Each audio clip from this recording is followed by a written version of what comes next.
Hello, this is your stretch and recovery video. I'm going to start standing, but I'll show you a seated version as well. This first move is called a counter stretch. I discovered it through Pete Gascu, the pain-free method. I don't know if he invented it or not, but this is what you do. You put your hands on a counter or something that's going to be about shoulder height, because what you're going to do is step back and drop your hips so that it's about 90 degrees. Your head is in between your arms. You can hold on to the chair if you want, and you're just stretching the back side of your body. If you can push your head a little bit closer to the floor, that would be wonderful. But if you can't, just go as low as you feel you can. It stretches the whole back side of your body. The way to do it seated is to take another chair. You're sitting in one, and you're taking the other chair, and you do the same thing. Your feet are flat, hands are on the chair, and then you start to reach forward. You can push the chair if you need to. I'm going to sit back a little bit more in this chair and then try and keep this one in view. And you come forward and you're stretching out the back side of your body, not necessarily your hamstrings, the back of your legs, but we'll do that separately. And that is called the counter stretch. You can go from toe to head or head to toe. I'm going to start with the head to toe. So that was a counter stretch to kind of get the back side of the body all at once. The next one is for your neck, and there's two ways to do it. You can do both or one. You're going to take your shoulders, push them down towards the floor. If you want to grab hold of your chair and try and tug a little bit to get a little bit more stretch in your neck, you can do that. And take your ear towards your shoulder, and it will stretch out the opposite side of your neck. You can move your head and your chin around a little bit so that you can feel where the stretch works for you. Hold it for anywhere for 15 to 30 seconds, and then you switch and go to the other side. I'm gently pulling on the chair just so I get a little bit of deeper stretch in that neck muscle. Another way, or in addition to that, is to take your chin to the chair shoulder. So you're sitting on the chair, I'm still pulling, and I'm bringing my chin a little bit down. It gets a little bit different area than the ear to shoulder does. Again, you want to hold it for 15 to 30 seconds, trying to stay nice and tall in your chair as you do this, and then you bring it over to the other side. Pushing down, stretching out. Again, about 15 to 30 seconds. The more you do it, the better. So the longer is good. Next is I call it a turtle stretch. You have your chin even, and you're going to stick your chin out as far as it will go. And then when you tuck it back in, you keep it even. You don't go to your chest. You just bring it into your neck area, and your voice would sound a little bit different. I'm going to do it to the side. You're going to stick your chin out, and then when you come back in, pushing your chin in, you're actually stretching out the back of your neck, the cervical spine, which is really good, especially when we bend forward a lot looking at our phones. We usually look down. You can do that 3 to 4 times, or if you're timing it, 30 seconds worth. Taking your time going out and pushing back in. We're going to finish off with the head by doing just a head circle, a head roll. There's 2 ways to do this. You can start down by your chest, and if you have neck issues, maybe just go to the shoulder and drop down like a pendulum swing to the other shoulder.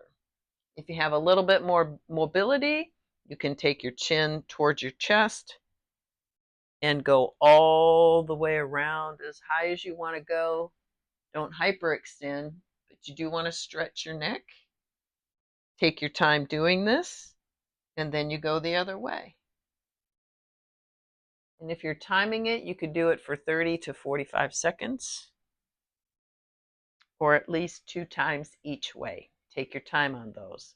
It's really good to get the tension out of your neck. So with that, we're going to add some shoulder rolls. You can have your hands down, bring it forward, up, back. Feel those shoulder blades come together and down. Forward, up, back, and down. Again, 30 seconds. You can do it the other way. Back, up, forward, and down. Back, up, forward, and down. 30 seconds to 45 seconds, 5 to 7 times, whatever feels good. Take your time. Next is our vowels to stretch out your mouth and neck muscles. And I like to do it as wide. You don't have to do it loud, but open that mouth up and make it count. You can elongate the vowels if you want, or you can do it short and staccato, as long as you open the mouth up wide. A, E, that's a good one. I, O, U. All of those help to tighten the neck muscles and also stretch out your jaw, which is good. We're going to move on to our arms, a little bit of tricep and shoulder again. You're going to take one arm, bring it all the way across, and hold on anywhere you want where you're pulling that hand into you. You should feel a stretch on the top of the shoulder here. I'm going to wiggle my fingers of the one that's not holding the hand into my chest. And I'm just wiggling it, circling the wrist. You can do it fast, you can do it slow. Again, about 30 to 45 seconds. The longer you do it, the better. It's going to get a little bit of the tricep and the shoulder. We're going to go to the other side, bring it across, and then just use your other hand to pull it in. Feel that stretch here and along the back side of the arm. Then you can wiggle those fingers,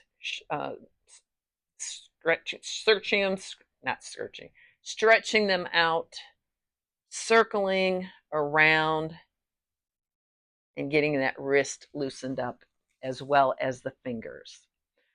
We're going to move down to our cat-cow. You're going to sit a little bit away from the back of the chair. Hands can be on the knees. They can be facing each other or forward. You're going to round your back, drop your head, belly button into your spine. And then as you come up, you're going to open up the chest, help your hands to lift up and look up to the ceiling. 30 to 45 seconds for this.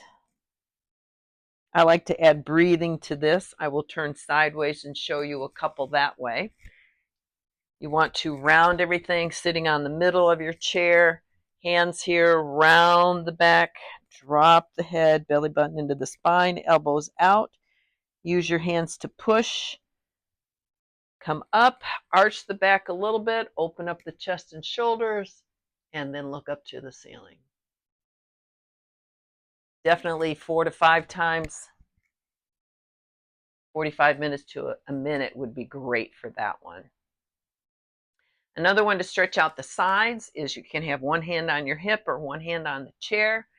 Reach your arm up and lean over to the side so that your arm is by the ear if you can do that. If not, bring it across this way. The goal is to stretch out the side of your body. So it doesn't have to be very far. You can hold on to the chair for support and help to lean a little bit more. And then you just go the other way. Arm comes up or over, and then lean to the side so that you're stretching out the side of your body. So that's your side stretch. One to complement that is to bring your feet together. I'm going to move out a little bit more.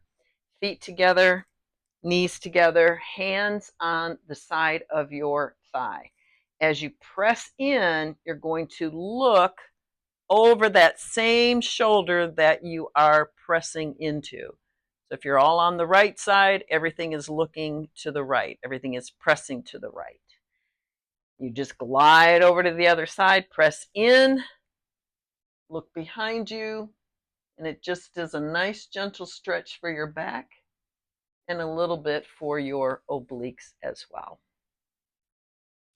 So we're moving on to our hip. So this will get a little bit of the glute and a little bit of the outside hip. Again, I'm going to move a little bit to the edge of my chair.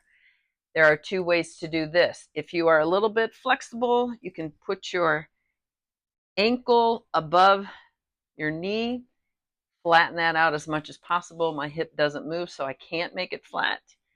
I'm working on it. You can press a little bit, or you can lean in a little bit, and you'll feel the glute, the small part of your glute there, and the outside of your thigh. If that's too much, you can't get your head, knee and ankle in that position, you can cross your leg in front, bring the feet in a little bit, lean forward and gently push those knees away from each other. You'll get a stretch in that same area. Maybe not as intense, but you will still get it. So we're going to do the other side. I'm going to start low, crossing the other ankle in front, bring the feet in, and then press out. I am stretching with socks on. You can stretch with bare feet. You can stretch with shoes and socks on if you want. Whatever feels comfortable for you. We don't do anything active as far as using our feet other than bringing them up. So it's up to you what you want to do on that.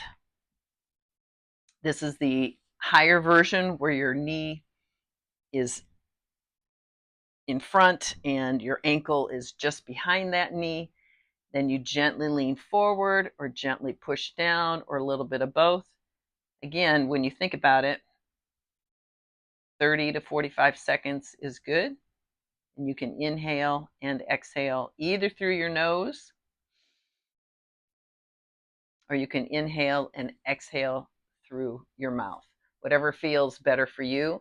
Usually inhales through your nose are better than inhaling through your mouth, but exhaling, you can exhale through your mouth or nose, either way. We're going to do our hamstring. So I'm going to take my leg, move back just a little bit, and bring my heel down. I'm sitting on the edge of my chair, and then I'm leaning one leg forward, heel down, toe up, and I'm leaning towards it. If you want to glide your hand down and reach towards the toe or reach as far down as you feel you can do any one of those. You want to feel the stretch in the back of the neck. Whatever feels good for you. And all of these stretches, the longer you do it, the better it is. Heel down, toe up, lean forward, stretch it out, reach it wherever you can reach. Flexibility will improve the more you do it. You can do this stretching video definitely on your rest and recovery day, but you can do it any other time as well. So we're almost done. We're going to do our quadricep. We can do it seated, where you take your leg. One leg is going to be on the chair, and the other one, as much as possible, you bring it back, as far back as you can, with your toe into the floor, and then you can hold on to the chair. You want to lean back so you're getting that hip flexor stretch, but you're also pushing into the floor so that you get that quadricep, the front part of the leg. That's what we're trying to stretch, is that front part. You can hold onto the chair, lean back as much as you want. Whatever feels good, that is what you do. And everything should be for definitely 30 seconds, 15 if you're running out of time. A minute is better. Anywhere from 15 seconds to a minute. I'm just switching over to the other side. My other leg is on the chair. I'm scooching this one back a little bit, trying to get a 90-degree here. But if that doesn't work, go back as far as you can. If this is all you can do, that's okay. Still push that hand in there. Try and lean back a little bit and get a little bit of stretch in that leg. Whatever works for you. This is a hard stretch to get into. You're getting that hip flexor and the quadricep as much as you can to lean back. So you might not get a very good stretch in the quadricep, but that's okay. You can do these on the floor. There are some exercises you can do a little bit more effectively if you are able to get on the floor. I'm not going to show you any of those. There's plenty of videos on YouTube that will show you that. I'm just doing everything in the chair because that's a safer way and the way for our videos to work. So that is it for pretty much all of your body. Let's see, I didn't do chest. Let me do this one. You can have your elbows out right about shoulder height, open out or stretch out, and that will get the pectoral, the pectoral muscles. I hope I didn't mess that up with the microphone. Sorry if I did. Or you can have your arms long and then really stretch them back, and that gets the same thing. And other than that, I think that's every part of your body that you would need to stretch. Do this at least once a week, more if possible. It will help improve your flexibility. It will also help improve a little bit of your balance. That's it. Have a great rest of your day.